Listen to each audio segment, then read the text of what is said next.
Informal versus formal networking. The definition of networking is broad, so let's break it down a bit. Here are the learning outcomes for this video.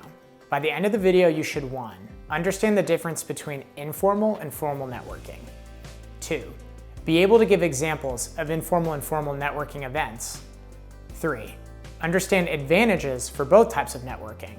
And 4. Know tips for networking via video call. Let's get started.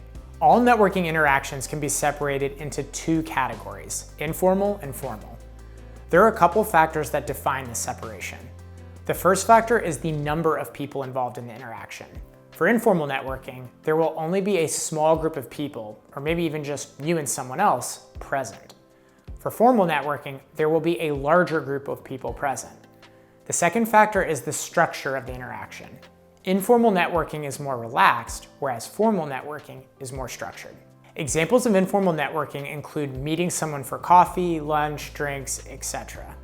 You'll have input on the location for the networking because you can suggest some places. However, your primary concern for location should be convenience for the person you're meeting with. There are 2 major advantages to informal networking. First, the relaxed nature of these interactions makes them more comfortable. When people are comfortable, they tend to be more open and willing to make connections.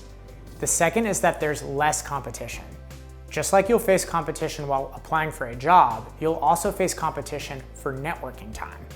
Informal networking limits the number of people who are present, meaning you've reduced your competition.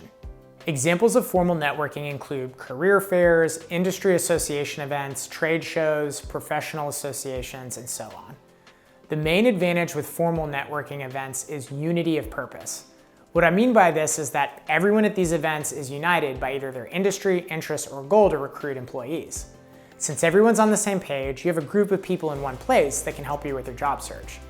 For example, attendees at these events typically include hiring managers, recruiters, HR professionals, and others you can connect with. Some quick tips for networking by video call, such as using WebEx, Zoom, Teams, Meet, etc. First, the more people on the video call, the less impactful this interaction will be. Second, make sure you can successfully use the technology before your call. For example, your internet speeds, both download and upload, should be fast enough for streaming video, and you should know how to use the video call software. If you can, turn your video on because it's easier to make a connection if the other person can see you. But if possible, I still recommend face-to-face interactions over video calls as long as the other person approves. That's the end of this foundational video, but just a reminder that this video is part of a longer playlist. The playlist is in chronological order, meaning videos at the beginning of the playlist cover things that occur at the beginning of a job search and vice versa. If you liked this video, then you should check out the other videos in the playlist. If you thought this video was confusing, then try going backwards in the playlist to learn more about job search up until this point, or even forwards in the playlist to see how things come together. Thanks.